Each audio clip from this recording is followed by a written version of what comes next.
What do you guys think of my shirt? It says give me friend. I need friends, clearly.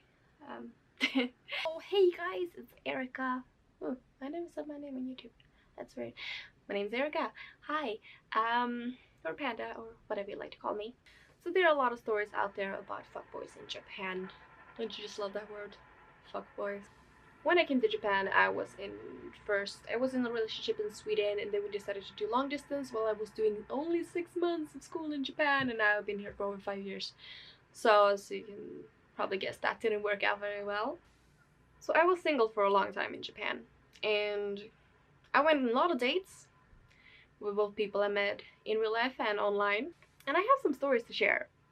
So this first story I want to talk about is when I was very new in Japan. I hadn't been there for just a couple of months, and I didn't speak any Japanese, so I was very limited to dating people who spoke English to me. So I met this guy who's 22 years. He was 22 years old at the time. I met him through a language exchange app.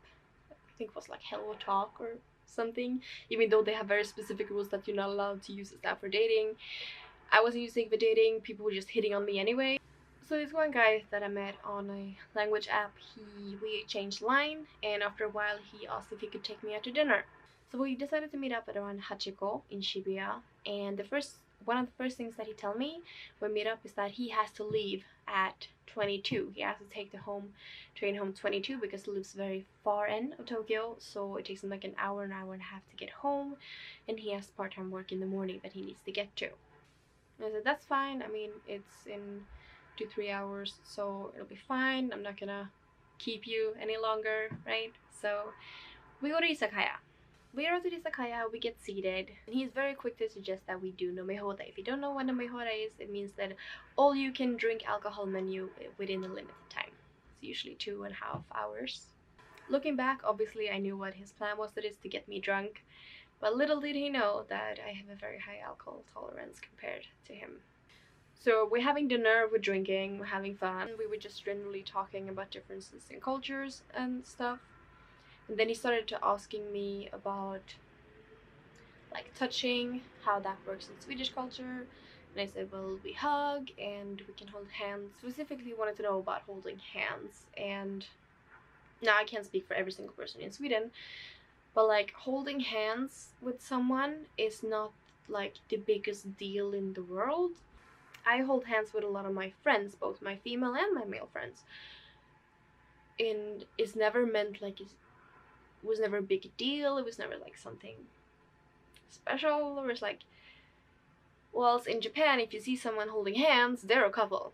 So we talked a lot about body languages and touching and stuff like that, and I said, well, this is what I'm used to and this is normal in Sweden, but in Japan it's like not so touchy-friendly culture. You don't really touch anyone.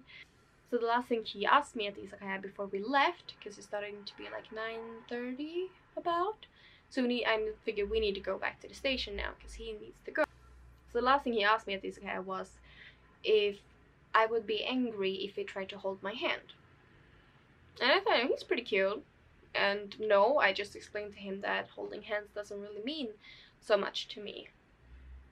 It could be a friend, anyone. Really doesn't really have so much meaning to me. So for my side, I would not be angry if you tried to hold my hand. I realized later that this was a huge mistake, honestly. And as we leave the izakaya, I started noticing that he started to walk in the opposite direction of the station. So I tell him, hey, you know, it's 9:30, you need to get your train at 10, so maybe we should walk towards the station since it's like at least 10 minutes walk away, and considering all the people and everybody walking so slowly, it's gonna take us a little bit longer to get to the station. You know, I don't want you to miss your train. That'd be kind of horrible.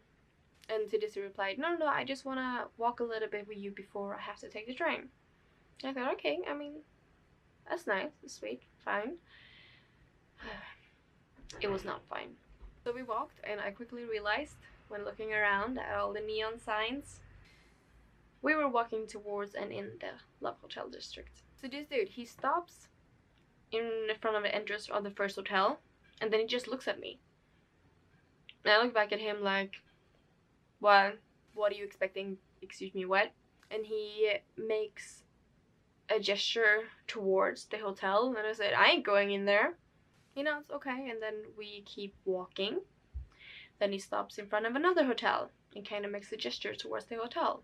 At this point, I yanked my hand out of his.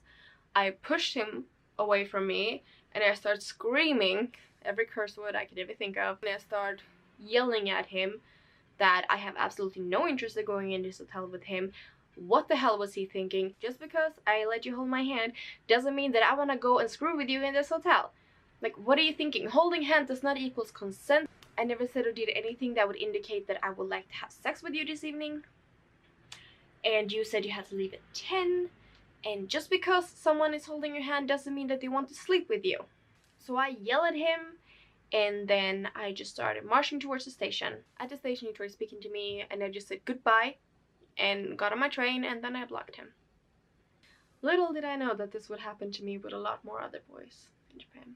I also think it's very funny because I said no to the first hotel. He thought that I just wasn't into this hotel, I didn't care for this hotel, it wasn't good enough for me or something, so he stopped at the next one, and I'm like, no, I'm just saying that I'm not gonna sleep with you.